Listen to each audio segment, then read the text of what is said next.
নমস্কার বন্ধুরা, কেমন আছো তোমরা সবাই? আশা করি যে যেখানেই আছো ভালো আছো এবং সুস্থ আছো। আমরাও কিন্তু বেশ ভালো আছি। তো আজ হচ্ছে মঙ্গলবার, আর মঙ্গলবারের ঘড়িতে টাইম হচ্ছে এই 8:30।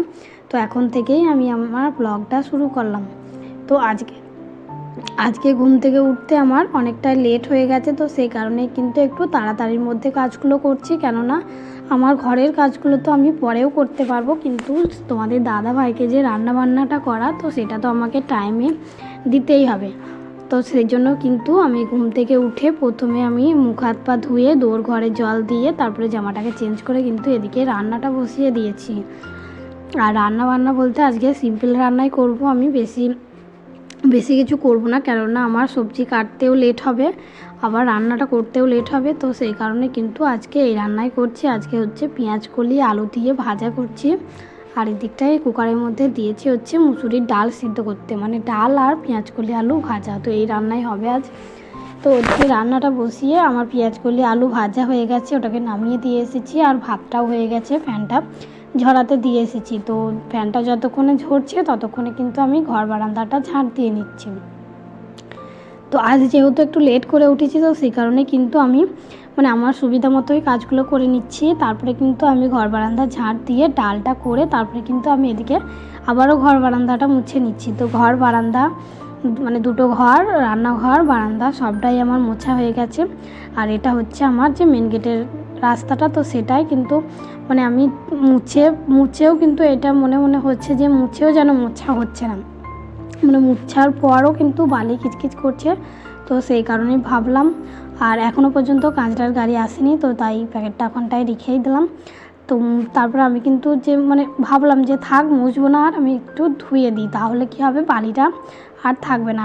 আর এখানটা একটু বেশি বালি হয়, কেননা বাইরের থেকে হেঁটে এসে চপ্পলগুলো এখানটাতে রাখা হয়। আবার তোমাদের দাদা ভাইও কিন্তু সাইকেলটা নিয়ে এসে এখানটায় রাখে। তো সেই কারণে কিন্তু আবার এদিকে ঝড় হলে কিন্তু এদিকে ধুলোগুলো ঢুকে, তো সেই কারণে এই জায়গাটা একটু বেশিই নোংরা হয়। তো তারপরে কিন্তু আমি ওটাকে তো মুছে নিয়েছিলাম, তারপরে কিন্তু আবার আমি জল দিয়ে এটাকে ভালো করে ধুয়ে দিচ্ছি। তো এটা তো ধোয়া হয়ে গেছে, তারপরে রাস্তাটাতেও একটু জল দিয়ে দিচ্ছি, কেননা প্রচণ্ড রোদের তাপ। তো আমার যে পোটেগুলো আছে সেগুলো প্রচণ্ড গরম হয়ে গেছে, তো সবটাই একটু জল দিয়ে দিলাম। তো আবারও আসলাম অনেকক্ষণ পরে। তো এখন ঘড়িতে টাইম হচ্ছে এই 11টার মতো। তো তোমাদের দাদা ভাইকে টিফিন প্যাক করে দিয়েছিলাম, ও তো নিয়ে কাজে চলে গেছে। আর আজ যেহেতু নবরাত্রি, তো সেই কারণে মেয়েদের তো এক জায়গায় খাবার জন্য ডেকেছিল আর কি। তো সেই কারণে ওদেরকে ঘর বারান্দা মুছে তোমাদের দাদা ভাইকে খাবার টিফিন প্যাক করে দিয়ে মেয়েদের স্নান করিয়ে দিয়েছিলাম। তো তারপর ওদেরকে আমি নিয়ে গেছিলাম ওখানটায়, তারপরে ওখান থেকে এসে চা বানিয়ে চা খেয়েছি। তো সেই কারণে কিন্তু আজকে আমার ঘরের কাজগুলো করতে অনেকটাই লেট হয়ে গেছে। তো যাই হোক, তারপরে কিন্তু আমি বিছানার চাদরটাকে সুন্দর করে পেতে নিয়েছি। তারপরে যে পুতুলগুলো, তো ওরা বললো জানলায় খেলা করবে, তো সেই কারণে পুতুলগুলো কিন্তু আমি এখন নিচেই দিয়েছি, আর জানলাটা এখন আমি খুলে রেখেছি, কেননা বাইরে রোদ বাতাস একটু ঘরে ঢোকা ভালো। তো এতে কি হয়, পজিটিভ এনার্জি কাজ করে।